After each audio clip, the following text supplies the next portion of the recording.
Starting at such a big company as the smallest person. So I had to kind of figure out what I could do to stand out. And then this was a business where nobody has time to kind of say, "Oh, you're new. Let me show you." I mean, granted, a few people do, and Mhm. you always want to seek out who can mentor you in any way.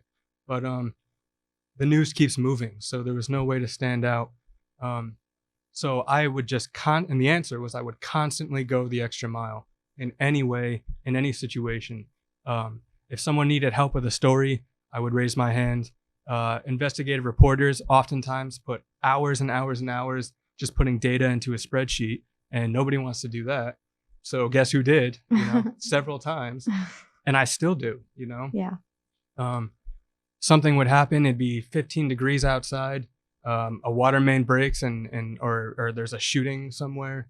Nobody wants to run out there, but I did, and I still will, and I did it well. So I took advantage of every single opportunity that kind of came across, and I still do. And then so I got one phone call, I did that well. Then I got a second phone call. Then I got a third phone call.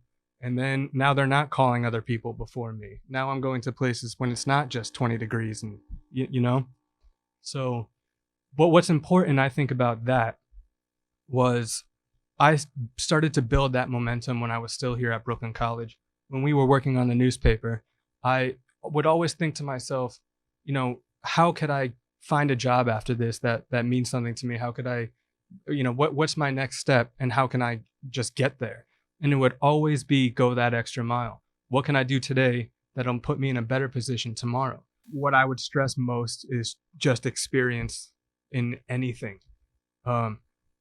Whether your interest is arts or radio or television or writing or journalism or fiction or poetry, I think having experience, related and non-related, is what's going to make you stand out. Mhm. And I think you have to dive in and get your hands dirty, because at the end of and that way you'll also find what you don't like as well as what you like, and it'll help shape you. Doing the research is extremely important, to know the background of somebody that you're going to meet, even if it's here. Even meeting with a college advisor, you should know what their background is. And then in journalism, since I've started, majority of the interviews that I go to, already know the answers to half the questions that I'm going to be asking. And I think that's important. Make sure to check out the My Career tab on the BC Navigator app, where you can track your career progress based on the amount of credits you've earned, stay updated on upcoming events from the Magner Center, and watch our videos for insight and advice on your career field.